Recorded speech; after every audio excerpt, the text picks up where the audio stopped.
tá? Basicamente, a gente já viu alguma coisa desses slides, tá? Mas a gente já vai rever, que é exatamente isso, né? A parte de diferenças finitas aplicadas à geotecnia. Deve ter uma crase aqui, mas eu não ligo muito para essas coisas, não.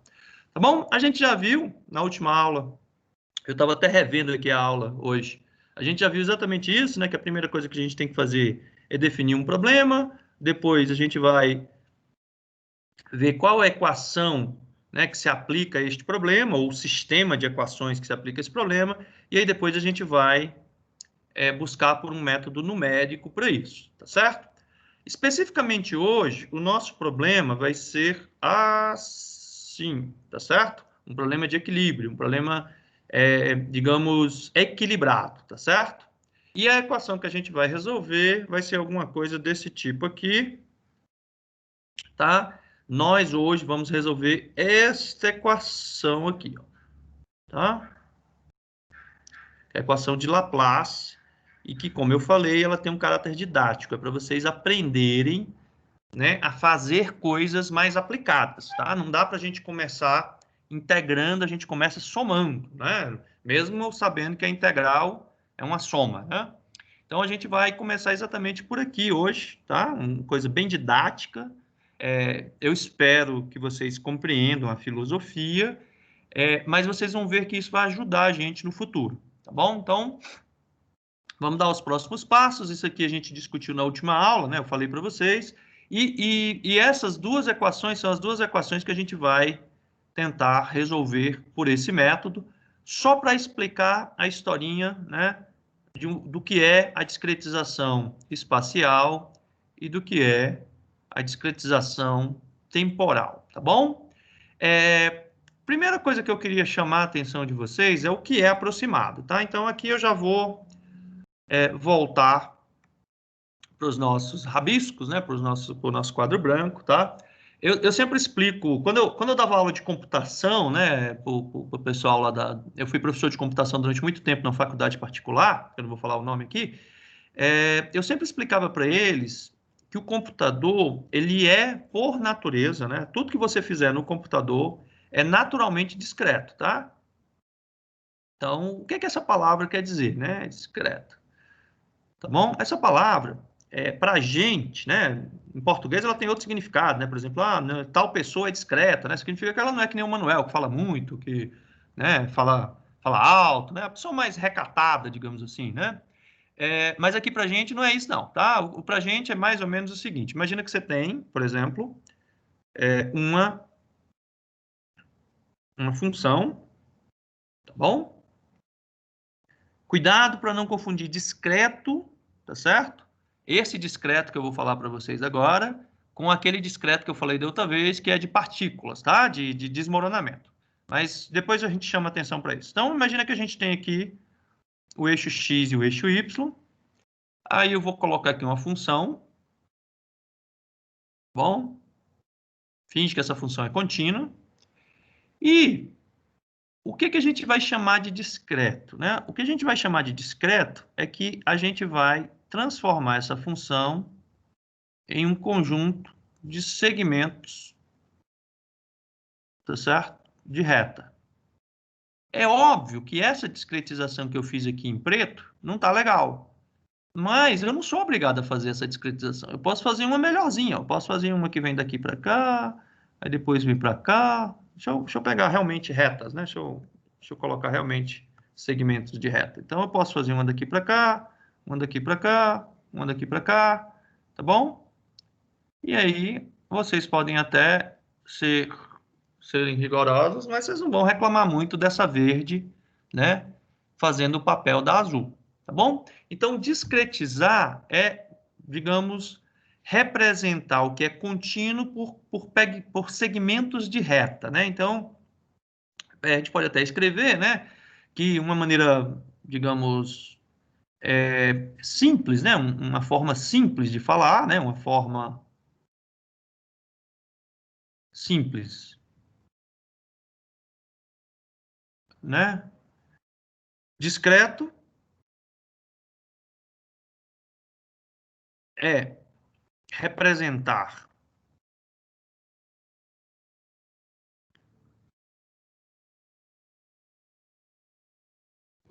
O contínuo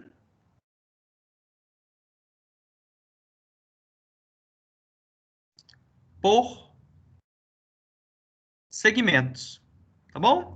Por que que eu não vou botar segmento de reta? Porque às vezes não é segmento de reta, às vezes é segmento de plano, tá bom?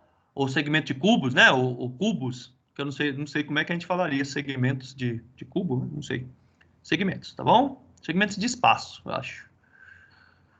No nosso caso aqui, eu vou colocar reta, né? Mas vocês já sabem que não necessariamente é reta, tá? Daqui a pouco já vai aparecer um exemplo em que não é reta, tá? Então, a gente vai fazer uma discretização, e essa discretização não é reta, são planos, tá bom? Como eu falei para vocês, hoje a gente vai se dedicar basicamente a esse cara aqui, ó. Tá certo? Vamos nos dedicar basicamente a este cara aqui, tá? Para depois poder entender esse rapaz aqui melhor.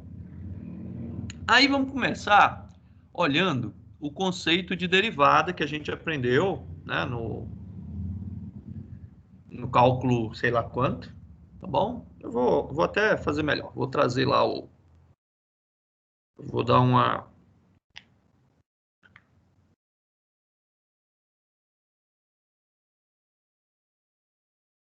Pronto. Ah, que droga.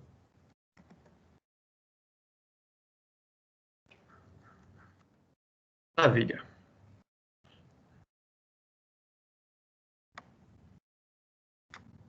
Pronto. Então vamos trazer aquele segmentinho que estava lá no meu slide e vamos tentar usar ele aqui, né? Então, nosso problema é trabalhar com equações, com equações diferenciais. Ok. Quando a gente coloca essa palavra aqui, significa que na minha equação vai ter, por exemplo, né, vamos usar aqui exatamente esse exemplo que tem aqui, a derivada de h em relação a x, tá? Aí, só para ficar mais fácil, mais h, isso aqui é igual a zero.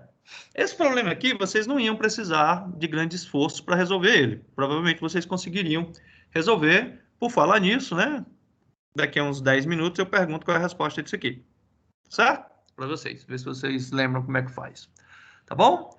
Eu estou usando o derro, apesar de aqui ser uma equação com uma variável só, é só para manter a consistência, porque a gente vai ficar usando derro toda hora, tá? A gente praticamente não vai trabalhar com o D, tá? Com o DH, DT, tá bom? É só para manter a consistência. Aí, o que é que o professor de cálculo de vocês explicou para vocês? Pelo menos o meu me explicou. Quem já era nascido em 94 aí, só por curiosidade, coloca depois lá no chat o ano que vocês nasceram, só para eu ficar deprimido, tá certo? Depois eu digo para vocês uma coisa para vocês ficarem deprimidos, tá bom? Então, ele explicou que o que é a derivada de uma função h em relação a x, né? É eu fazer geometricamente, né? Geometricamente, vamos pegar aqui uma função. Se eu falar alguma besteira, vocês me corrigem, por favor. Bom, aqui é o nosso h, aqui é o nosso x. Aí, o que é geometricamente esse conceito, né? Imagina que a gente vem aqui, ó, vamos botar de vermelho agora, e fininho, né? Mais fino. A gente vem aqui, pega um ponto. A gente vem aqui, pega outro ponto, né? Então, eu coloco que aqui é x0, aqui é x0 mais delta x. Aí eu tenho aqui o h de x0 e o h de x1, tá? x1 é o x0, tá? A derivada é quando eu faço esse ponto x1 aqui, né? Vou botar aqui x1 tão próximo possível de x0, né? quanto seja permitido. Que é exatamente isso que significa você fazer o limite de x0 tender a zero. Tá certo? Então, é como se eu quisesse calcular esta tangente aqui, ó. Tá bom? É como se eu quisesse calcular esta tangente. Eu vou colocar ela um pouquinho mais fina, só para ajudar aqui na hora de usar o gráfico novamente, tá bom? Então, é como se eu estivesse conseguindo calcular essa tangente aqui, nesse ponto, né? Ou em qualquer outro ponto aqui que eu estou desejando fazer isso. Só que, pessoal, vocês lembram que eu falei para vocês que a gente vai tentar representar coisa por segmentos? Então, se eu vou tentar representar coisa por segmentos, eu não preciso mais fazer esse, né? Opa, esse dx ser infinitamente pequeno. Eu posso só trabalhar com esse dx, tá certo? Como se fosse um valor, digamos assim, pequeno o suficiente para que eu considere uma boa aproximação. Então, ó, daqui já vem um conceito que eu queria que vocês guardassem, tá? É que esse dx não precisa,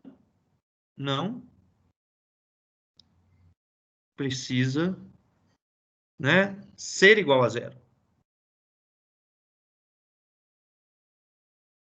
Por isso que a gente trabalha com o método aproximado, né? Se esse dx aqui tendesse a zero, né, fosse infinitesimal, né, ou infinitamente próximo de zero, maravilha, a gente teria realmente um h, né? Mas como a gente não vai fazer isso ser igual a zero, a gente vai escolher um valor para dx, para Δx, diferente de zero, tá bom? Agora aqui tem um comentário que eu também vou colocar, vou até colocar de vermelho para chamar a atenção, tá certo? Apesar de não ser zero, e isso aqui é a parte que mais nos interessa, né? Δx é suficientemente,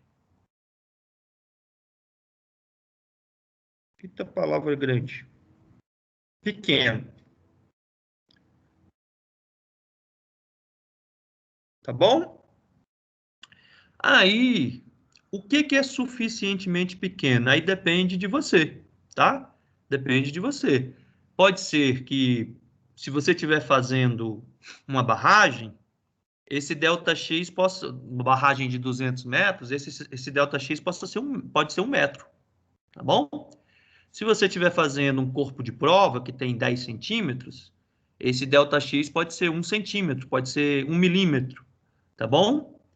Então, ele tem que ser suficientemente pequeno. A gente vai ver depois que tem uma técnica, não é hoje que a gente vai ver isso, mas tem uma técnica para a gente definir se isso aqui tá bom, né? Ou como diria a funkeira lá, se tá ok, tá certo?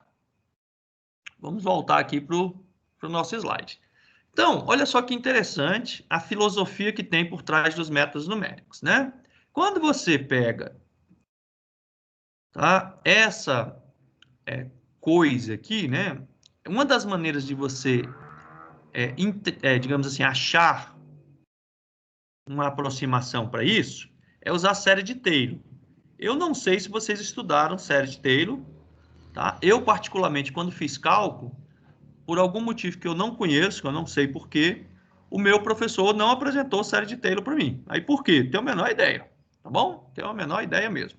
Eu vou apresentar aqui para vocês série de Taylor, recomendo que vocês deem uma olhadinha aí no Wikipedia ou alguma coisa do tipo, mas a gente não precisa, tá? A gente não precisa. O que a gente precisa é saber o seguinte, ó. Vamos voltar aqui para o quadro branco, né? Opa, voltar aqui para o quadro branco. Então, imagina que eu, tá certo? Quero conhecer uma função.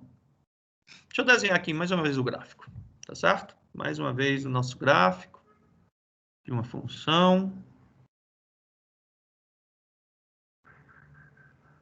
Imagina que aqui é o nosso h, né? Nossa função objetivo. aqui é o x, tá certo? Agora imagina que você conhece, tá, o valor de h no x0. Então, para o ponto x0, você conhece o valor de h, tá certo? Seria h0. Aí, de alguma forma, não interessa qual, você conhece a derivada aqui nesse ponto, né? Então, você conhece a derivada. Então, a derivada de h no ponto, né? H de h0 aqui, botar o zerozinho aqui, você conhece. Tá bom? E você quer calcular, tá certo? O valor de h em algum outro ponto. Todos vocês vão fazer da mesma forma que eu, tá? Ninguém vai fazer diferente. Se você não conhece a função, mas você conhece a derivada e quer calcular o valor dela aqui, ó, a gente vai fazer o seguinte, h1 é igual a h0 mais a derivada, tá certo? Multiplicado pelo ΔX. Acho que isso aqui, todo mundo imagina que isso é correto, né? Onde o ΔX, onde o ΔX é igual ao x que você vai, menos o x que você está. Se a gente arrumar isso aqui, a gente volta para um conceito que a gente também já sabia, tá? Só que eu só quis chamar a atenção porque isso aqui é retirado da série de Taylor. Tá bom? Aqui é o ΔX, aqui é a derivada, e a gente vai truncar a série de Taylor eliminando todos os outros valores, né, maiores do que isso aqui. Isso aqui se chama truncar, né? Cortar, truncar a série de Taylor. Tá bom? Então, a gente vai usar só os dois primeiros termos da série de Taylor. A partir daí, o que é que a gente consegue? A gente consegue uma definição para a derivada, né, que deixa de ser contínua, ou seja, eu deixo de ter um infinitesimal e eu passo a ter uma definição discreta, né? E eu queria chamar a atenção de vocês que, na verdade, se vocês olharem para isso aqui, ó, isso aqui é uma outra maneira da gente dizer o seguinte, ó, ΔH sobre ΔX vai ser aproximadamente igual à derivada de H em relação a X. É isso que a gente está falando, tá bom? Se a gente assumir que isso aqui é verdade, tá bom? A gente pode dizer que a derivada, que é o que realmente nos interessa, é aproximadamente igual a quem? A H1 menos H2, ou H0, dividido por X1 menos X0. Tá certo? Olha que legal, né? Então, significa que eu posso fazer uma aproximação, tá certo? Posso fazer uma aproximação da minha derivada e eu vou assumir que isso aqui é bom suficiente. Ninguém perguntou ainda como é que eu sei que é bom o suficiente. Eu já falei, tem uma técnica para isso. E a segunda coisa também que ninguém me perguntou ainda é, tá certo? O que é que acontece se não for bom o suficiente? Se não for bom o suficiente, minha resposta vai ficar ruim, tá bom? É óbvio, mas é melhor eu falar isso, tá? Aí, nós podemos usar o mesmo princípio para calcular a segunda derivada, tá certo? E a terceira derivada, quantas derivadas a gente tem? Então, o que que eu vou fazer? Olha, eu vou, basicamente, tá certo? Usar que a segunda derivada é igual, né, a primeira derivada menos a primeira derivada. Só que qual é a diferença? A diferença é que eu estou avaliando em pontos diferentes, tá bom? Se a gente desenvolver isso aí, a gente vai ver que isso aí é nada mais, nada menos do que este conceito aqui que a gente vai, né, pegar agora. Prestem atenção que agora em vez de eu estar usando tempo, desculpa, em vez de eu estar usando espaço, eu estou usando tempo. Então, vamos lá. Se eu quiser calcular a derivada do y, né, no tempo, mas nesse ponto aqui, ó. Bom? Nesse ponto. Então, neste ponto aqui, a derivada pode ser encarada como esta inclinação aqui.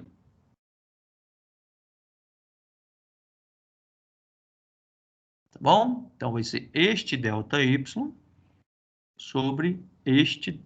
Opa! ΔY sobre ΔT. Tá? Então, aqui é ΔY, aqui é ΔT. Então, como é que isso aí acontece? Né? Então, ó, preste atenção. Eu tenho o ponto à frente, o ponto atrás, dividido por 2 vezes o tempo que eu estou caminhando. Eu tenho certeza absoluta que ninguém não sabe o que é isso. Pode até não entender como é que usa, tá? O que eu vou explicar para vocês hoje é como é que usa isso. Tá certo? A mesma coisa aqui, ó, para a segunda derivada. Olha só como é que fica a segunda derivada. A segunda derivada vai ficar dy2, né, a segunda derivada, nesse ponto tempo. Se você fizer aquelas substituições, tá? Se você fizer aquelas substituições, o que você vai ter é alguma coisa assim, ó. Você vai ter y t2 menos y t1, né, sendo aqui 0, 1, 2, né, dividido por ΔT. Aí, menos y t1 menos y t0 dividido por ΔT. Isso tudo dividido por ΔT. Né? Isso aqui é a primeira derivada.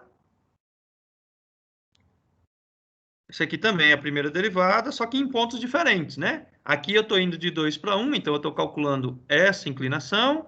Aqui eu estou indo de 1 para 0, estou calculando esta inclinação. Por um acaso, nesse caso aí, são iguais. Nem sempre é igual, tá, pessoal? Cuidado, tá bom? Então, primeira derivada num ponto, menos primeira derivada num ponto, dividido por isso aqui. E aí dá exatamente esse termo aqui que a gente calculou, tá bom? Posso continuar? Eu vou dar um tempinho, porque como toda vez que aparece matemática, os alunos ficam com medo, né? Então, eu vou dar um tempinho, vou parar a gravação e vou esperar aí